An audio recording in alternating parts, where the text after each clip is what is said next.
তো জানাজার পড়েছি নামাজ, দিয়েছি কত দাফন। কত জানাজার পড়েছি নামাজ, দিয়েছি কত দাফন। কোথায় যেন আছে আমার সাদা কাফন, জানাজার পড়েছি নামাজ, দিয়েছি কত দাফন। কত জানাজার পড়েছি নামাজ, দিয়েছি কত দাফন।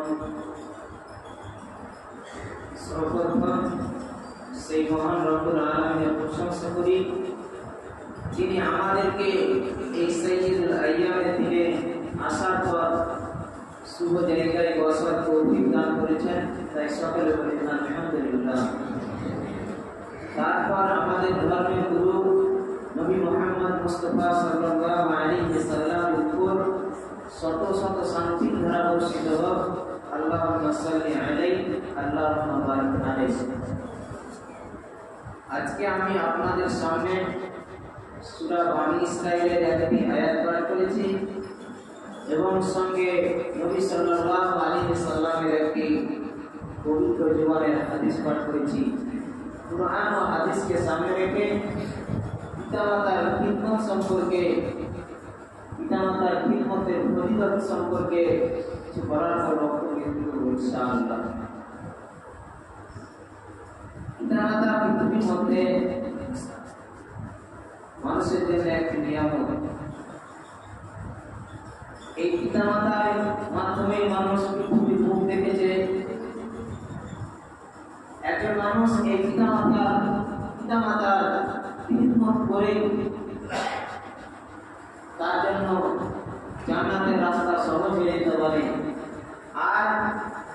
আর একজন মানুষ এই পিতামাতার অবাধ্যতার কারণে তার জন্য জাহান্নামের রাস্তা সহজ হয়ে যেতে পারে। এই পিতামাতার খুশি থাকলে আল্লাহ রাব্বুল আলামিন সন্তুষ্ট থাকেন, পিতামাতায় অসন্তুষ্ট থাকলে আল্লাহ রাব্বুল আলামিন অসন্তুষ্ট থাকেন। আসুন আল্লাহ রাব্বুল আলামিন কুরআন মাজিদের মধ্যে পিতামাতার খিদমত সম্পর্কে বলেছেন। আল্লাহ রাব্বুল আলামিন সূরা বানী ইসরাঈলের মধ্যে বলেছেন, ওয়াকাদা রাব্বুকা আল্লা তা'বুদু ইল্লা ইয়্যাহু ওয়া বিল ওয়ালিদাইনি ইহসানা ইম্মা ইয়াবলুগান্না 'ইনদাকাল কিবরা আহাদুহুমা আও কিলাহুমা ফালা তাকুল লাহুমা উফফিন ওয়া লা তানহারহুমা। আল্লাহ রাব্বুল আলামিন বলেছেন, তোমাদের রব ফায়সালা করে দিয়েছেন। কি ফায়সালা করেছেন? আল্লাহ তা'বুদু ইল্লা ইয়্যাহু, তোমরা আল্লাহ ছাড়া কাউকে ইবাদত বন্দেগী করিও না। তারপর কি? ইল্লা ইয়্যাহু ওয়া বিল ওয়ালিদাইনি ইহসানা, আল্লাহর ইবাদত বন্দেগী করার পরে আল্লাহ রাব্বুল আলামিন আদেশ করছেন ওয়া বিল ওয়ালিদাইনি ইহসানা, পিতামাতার সাথে সৎ ব্যবহার করো। তারপর আল্লাহ বলেছেন, ইম্মা ইয়াবলুগান্না 'ইনদাকাল কিবরা আহাদুহুমা আও কিলাহুমা ফালা তাকুল লাহুমা উফফিন ওয়া লা তানহারহুমা।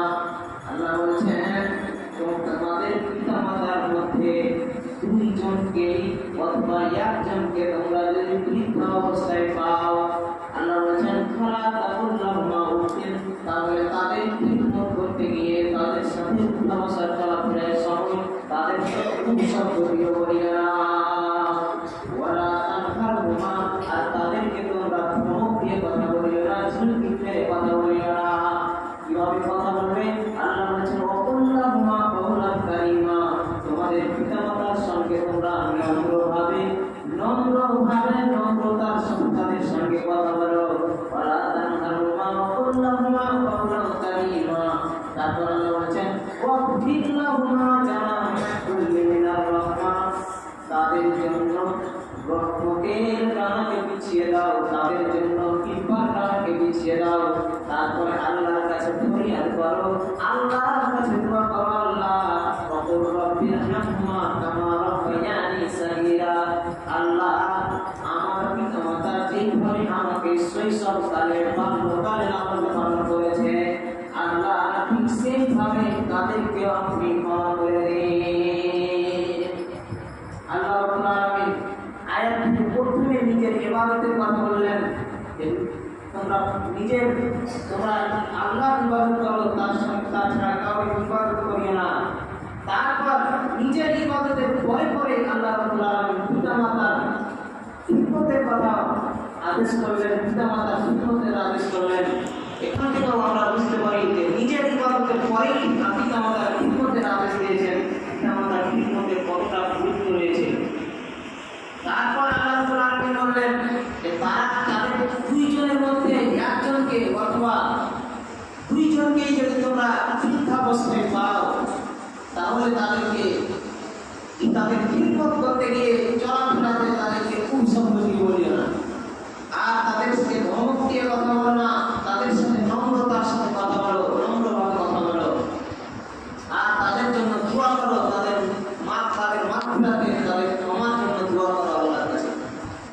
আল্লাহ রাব্বুল আলামিন আরেকটি আয়াতের মধ্যে বলছেন, সূরা লুকমানের মধ্যে আল্লাহ রাব্বুল আলামিন বলছেন, وَوَصَّيْنَا الْإِنسَانَ بِوَالِدَيْهِ حَمَلَتْهُ أُمُّهُ وَهْنًا عَلَى وَهْنٍ وَفِصَالُهُ فِي عَامَيْنِ।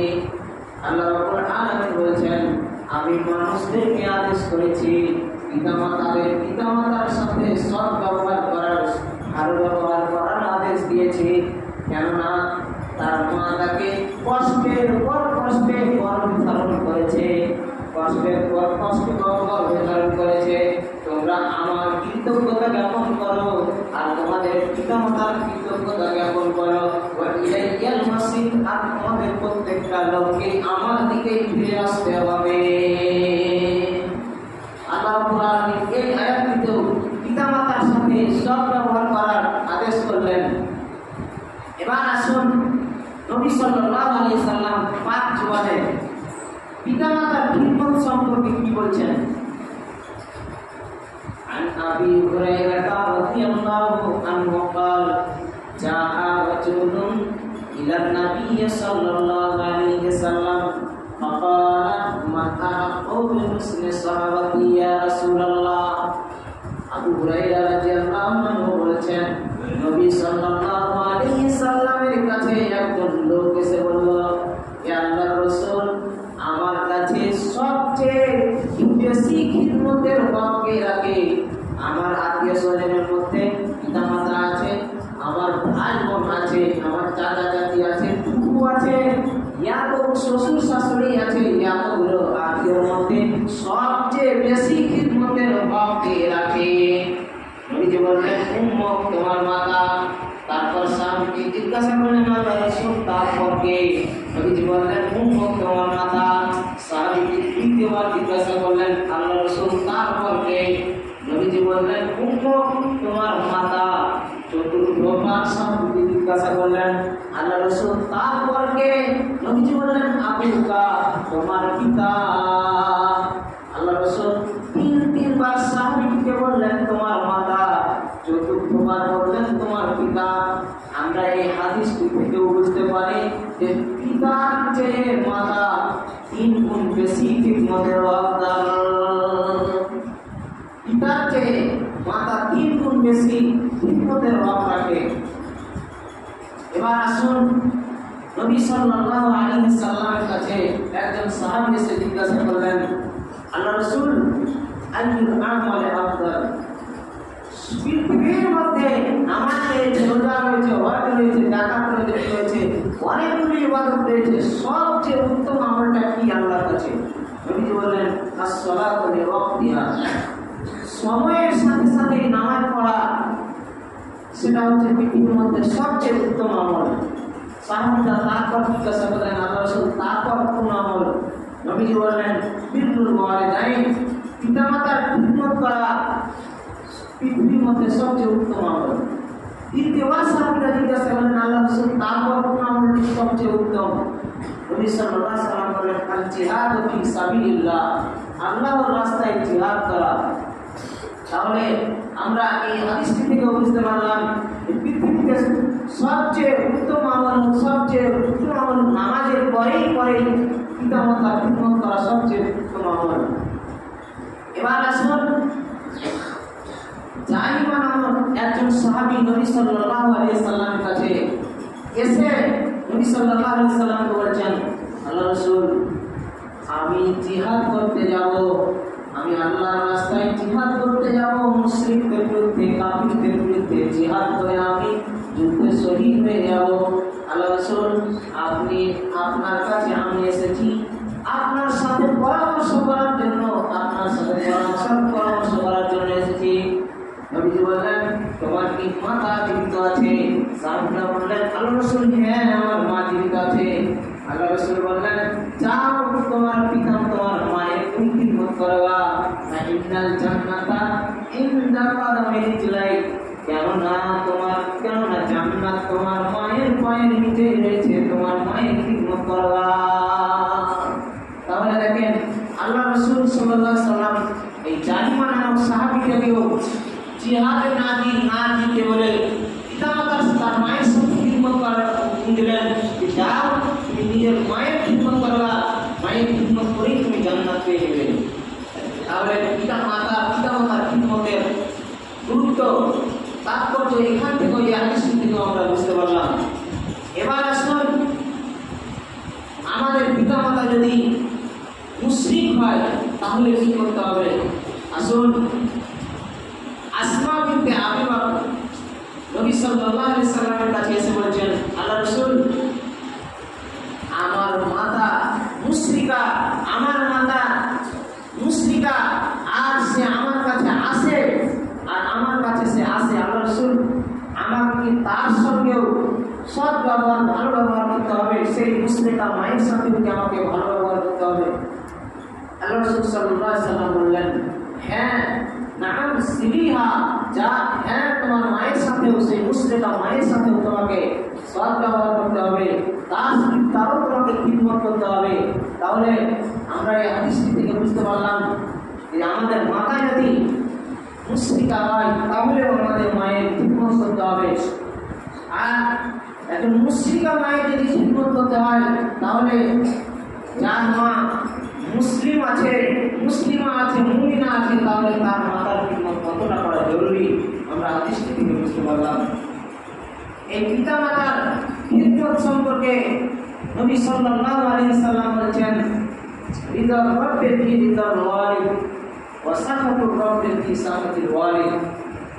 পিতার সন্তুষ্টিতে আল্লাহ রাব্বুল আলামিন সন্তুষ্ট থাকেন, আর পিতার অসন্তুষ্টিতে আল্লাহ রাব্বুল আলামিন অসন্তুষ্ট থাকেন। নবী সাল্লাল্লাহু আলাইহি সাল্লাম হাদিসটিতে বললেন যে একজন লোকের পিতা যদি সন্তুষ্ট থাকে তাহলে আল্লাহ রাব্বুল আলামিন সন্তুষ্ট থাকেন। আর যদি পিতা অসন্তুষ্ট থাকে আর সে নামাজ পড়ে, ফরজ নামাজ পড়ে, তাহাজ্জুদের নামাজ পড়ে, নফল নামাজ পড়ে, নফল রোজা রাখে, আবার রমজানের রোজা রাখে, হজ করে, উমরা করে, কিন্তু তার পিতা যদি অসন্তুষ্ট থাকে তাহলে আল্লাহ রাব্বুল আলামিন অসন্তুষ্ট থাকেন। তাহলে আমাদেরকে সবসময় পিতা মাতাদেরকে খুশি রেখে তাদের খিদমত করে আমাদেরকে পৃথিবীতে থাকতে হবে। তারপর আসুন, এই পিতা মাতার খিদমত করে তাদের দোয়া নিতে হবে, তাদের বদদোয়া থেকে আমাদেরকে বেঁচে থাকতে হবে। সবসময় তাদের বদদোয়ার উপরে ভয় করতে হবে, তাদের বদদোয়া থেকে বেঁচে থাকতে হবে। নবী সাল্লাল্লাহু আলাইহি সাল্লামের হাদিসটা রাবি হচ্ছে হযরত আবু হুরায়রা রাদিয়াল্লাহু আনহু, উনি বলছেন, নবী সাল্লাল্লাহু আলাইহি সাল্লাম বলেছেন, সালাসু দাওয়াতিন মুস্তাজাবা, তিনটা লোকের দোয়া, তিন ব্যক্তির দোয়া সঙ্গে সঙ্গে আল্লাহর কাছে কবুল হয়ে যায়, আল্লাহর কাছে কবুল হয়ে যায়। লা শাক্কা ফিহিন্না, তাদের দোয়া কবুল হওয়া, তাদের বদদোয়া কবুল হওয়াতে কোনো সন্দেহ নেই। কে তিনটা লোক? প্রথমে নবী সাল্লাল্লাহু আলাইহি সাল্লাম বলছেন, দাওয়াতুল মাজলুম, একজন অত্যাচারিত যেই লোকটাকে উপরে অত্যাচার করা হয়েছে সেই লোকটার বদদোয়া আল্লাহর কাছে সঙ্গে সঙ্গে কবুল হয়ে যায়। দ্বিতীয় নম্বর লোকটা হচ্ছে মুসাফির, একজন বিদেশের থেকে এসেছে লোক, সেই মুসাফির ব্যক্তির বদদোয়া কবুল হয়ে যায়। ধরে নিন একজন লোক বাংলাদেশ থেকে এসেছে, আপনার গ্রামে আমের ব্যবসা করতে এসেছে, আপনার সাথে কথার মাধ্যমে কথাবার্তা বলতে বলতে আপনি তাকে একটা থাপ্পড় মেরে দিলেন। সঙ্গে সঙ্গে সেই মুসাফির লোকটা বদদোয়া করে দিল আল্লাহর কাছে যে আল্লাহ, আপনি এই লোকটাকে আপনি প্যারালাইসিসের অসুখ দিয়ে আল্লাহ মৃত্যুবরণ করেন। বদদোয়া করে দিল, বিশেষভাবে বলেছেন এই বদদোয়া কবুল হয়ে যাবে। তারপর তৃতীয় নম্বর লোকটা হচ্ছে কি পিতা মাতার বদদোয়া আল্লাহ রাব্বুল আলামিনের কাছে সঙ্গে সঙ্গে কবুল হয়ে যায়, কোনো সন্দেহ নেই। আল্লাহ যেন আমাদেরকে পিতা মাতার বদদোয়া থেকে বেঁচে থাকার তৌফিক দান করে।